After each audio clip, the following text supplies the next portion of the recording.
What the fastest way you've seen someone ruin their life?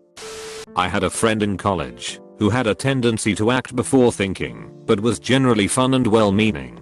After I had graduated, my friend apparently got coerced by a woman he was trying to sleep with to try heroin just once. As I heard it, he refused initially, then caved because he felt pressured. My friend overdosed and died. Just like that, one bad decision ended his life. Rip Mike.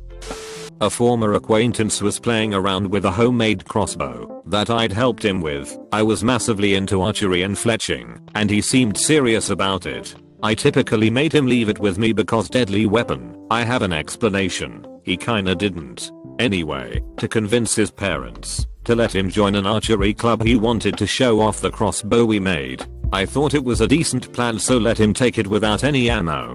Turns out he was gaming me to get more playtime with his favorite toy, had gotten hold of some bolts, and was fucking around shooting his shed a fair bit.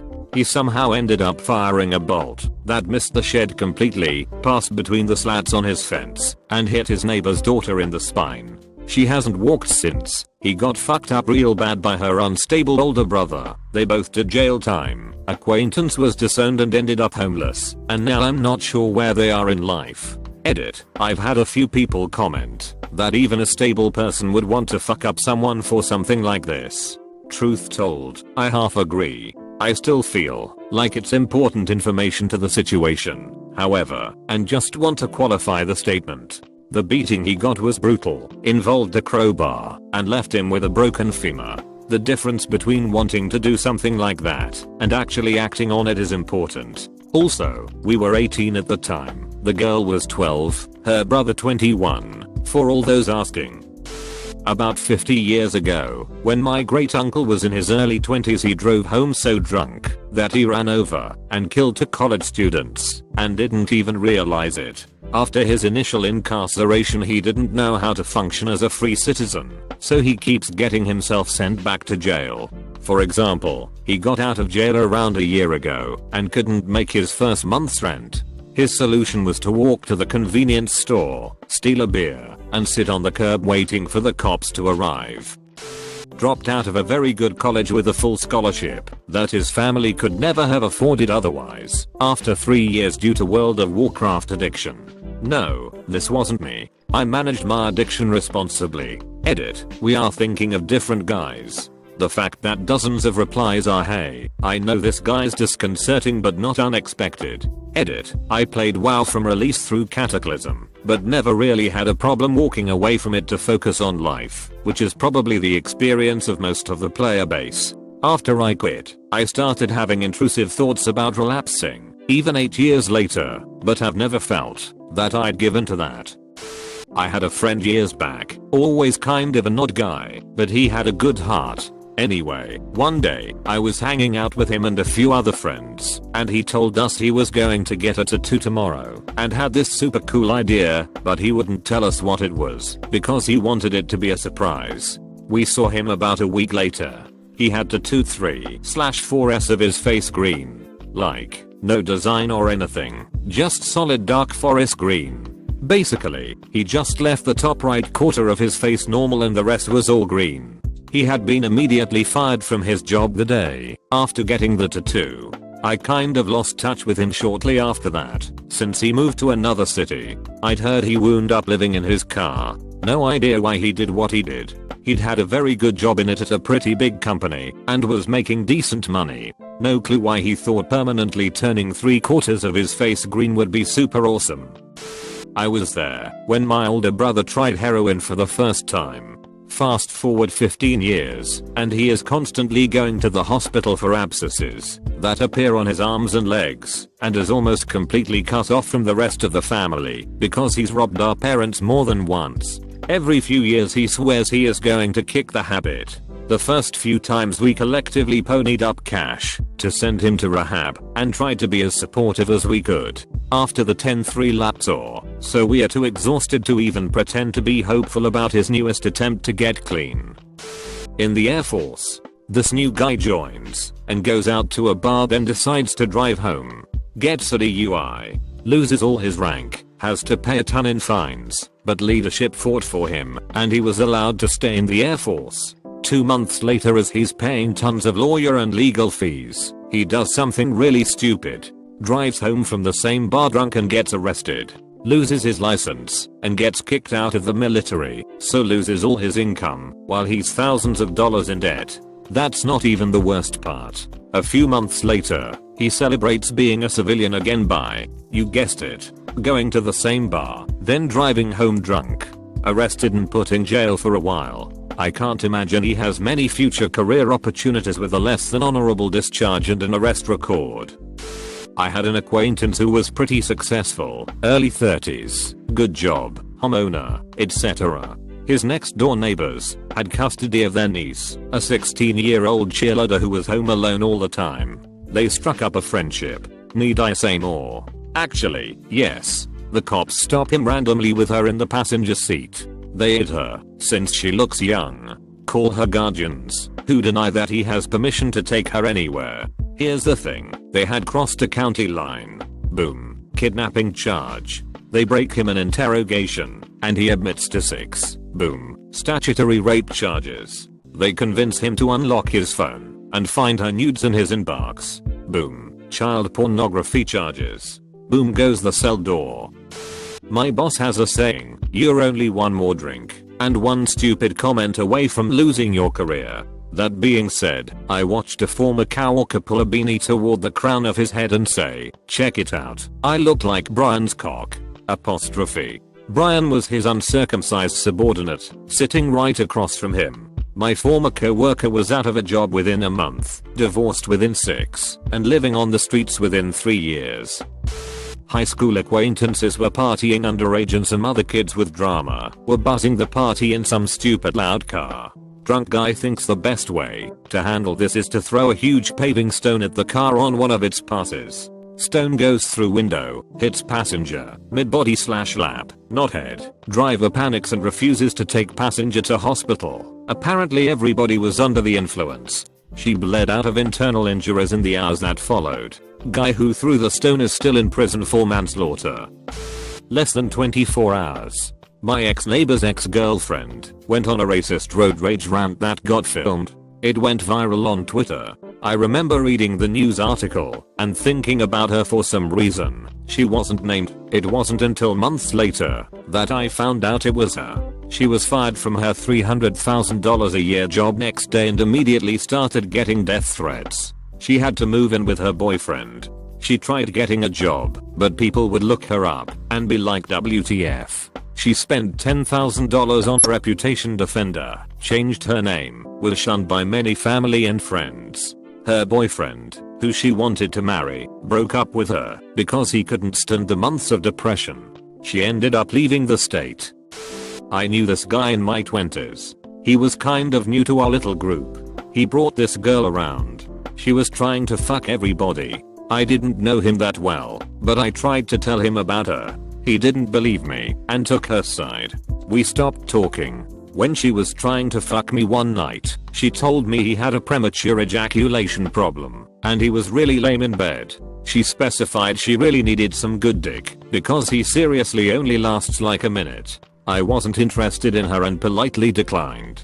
Anyway, I didn't actually see it, but a few months later, I heard he got her pregnant. The fastest I know of someone ruining their life was about a minute. Edit. Wow. Didn't expect this to blow up like it did. To answer some of your questions. That happened. It was about 10 years ago. He cut our whole group off so nobody knows any details. I suspect it's 50/50, whether it was his or not, but I'll probably never know. I'm my own perfect example for this. Started abusing meth and hanging with all the wrong people. Within 3 months I wrecked my car, lost my home, my relationship went up in flames, and I caught some misdemeanors and felonies when I had only ever had speeding tickets before then. Now I'm on probation for the next several years, or until I can pay off the thousands I owe the court. Stuck living with my parents at 34, single, jobless, and struggling massively with anxiety and depression. Yay bad choices. Yay consequences. I was a licensed firearms owner in Canada, and I sold a handful of handguns to my crack dealer when I was still smoking a few years back, and it caught up to me 3 years after I got sober. I'm going to court for sentencing in a couple of months, with the prosecutor seeking 6 to 8 years. And although it may not seem like that much in the grand scheme of things, but since I quit smoking crack, I got my driver's license, started my own construction business, and I'm in a 4-year relationship with an amazing woman, who was the reason for my getting sober. All of that is going to be gone, and my grandpa, who is the only family who raised me I have left, will most likely be gone, because of him being 84. I'm not sure where you would count the life being ruined. The second I made the decision to sell the firearms, the second the RCMP and local police pulled me over with 20 cars in morning rush hour, my name being put in the newspaper with my crime, or when I get sentenced in a few months. I've decided it was the second I made the decision. It helps to be insane. I say that as someone who is certifiably bonkers. I worked with an engineer at a manufacturing facility at one point in my career. We'll call him Bob Dobbs. We had defense-related contracts with major players like Boeing. It was not this man's job to design anything, but to do manufacturing shit. At some point, within a year of my arriving, he began answering the phone with customers as Bob Dobbs, engineering manager, and insisting that all communication go through him. He got away with this for nearly 3 months until someone called the actual engineering manager asking for Bob Dobbs, the engineering manager. Due in no small part to the what the fuckery involved, a review of Bob Dobbs' work began. He had been redesigning/optimizing customer designs before they went to production. There was almost $1 mil of scrap sitting on the shop floor. He was terminated and began a career delivering pizza. My stupid ex-girlfriend, in an effort to pay back a loan shark, maced the opening manager of a Blockbuster and stole the bank deposit bags. Then, she went and picked up her niece and nephews, all under age 8, and causally drove around with them. She got felony stopped on a major roadway. Her photo was on the top stories at 10 lead into that evening's news. This happened during the NBA Finals that year. I think it was during Game 6 or 7, so huge viewing audience. Oh, she was daily recognized and apprehended because her best friend was store manager of that Blockbuster, and she was there all the time. And she had ripped off an application the day before. She spent the next 3 years in a women's prison. Worked in the German social welfare system Akasachbabita im Sozialamt. A client of mine said he thinks that my calculations would be wrong after his wife left him because he got not enough money. I asked him if he had any expenses I didn't know of. He was sure he gave me all infos. I asked him to bring me all his invoices, vouchers, receipts etc., which he did a few days later. I read all his papers and found a payslip that I didn't know of. According to my files, he got social welfare at this time, and I had no infos that he had a job with income, which would be social welfare fraud. I kept reading, and I found a so-called Versicherungspolice, a insurance policy for a 5er BMW. You should know that back in the day a car was a salvageable capital acca. He had to have his car sold to use that money for groceries etc. It was mid-90s. It's different now. Then I found the purchase contract for the car. Expensive and with installment payments. Then I found the contract with the bank that gave him the loan for the car. So I called the bank and asked them why the hell they are giving a loan that big to a unemployed social welfare recipient. The woman from the bank began to panic because that's new information to her. And while she was trying to explain what happened, the loan had burst because my client didn't pay etc. I figured out that something is wrong with the payslip. You should know that in Germany, the 4-digit postal code including the sublocal code, like 1000 Berlin 44, was changed to a 5-digit postal code, 12345 Berlin, in 1993. The payslip was from 1995, but the postal code on that thing was from 1993. He forged the payslip to get the loan to get the car because his wife told him he needed a better car to keep her. So he did all this, but two bubble burst because he couldn't afford to pay the installments. And just because he asked me to recalculate him and brought all his infos without sorting them out properly, I was able to prove that he committed some felonies, which, BTW, doesn't mean that he ends up in jail or that he gets arrested etc.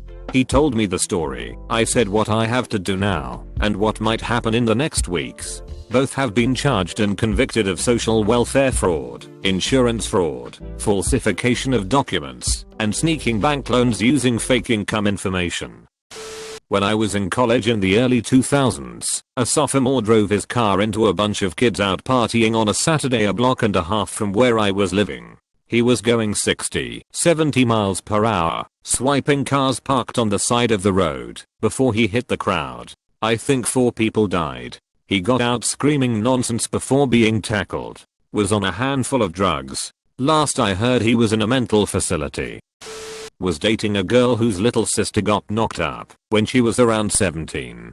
6 months pregnant, drinking straight vodka at a family party. I pointed it out to them. GF. Family did nothing. Mother didn't care, didn't want to smell the bottle of water, said it was a lie. Baby mama trapped some guy with the or the father speech around month 8 of pregnancy. I, behind the scene, paid for a DNA test for him. Baby wasn't his. He mentally broke as soon as he heard it. Baby mama didn't care, laughed it off. She was just trying to nail down someone with a job. She has no clue who the father was. Baby was born with bad type of fetal alcohol syndrome. She's 10 now, severely disabled. Grandmother takes care of her. Baby mama still does hard drugs and passes out birthday blowjobs. Many lives ruined. The one that sticks out the most was the guy who was supposedly the father. Watch joy disappear from one second to the next in his eyes. The rest don't care, and it's sickening.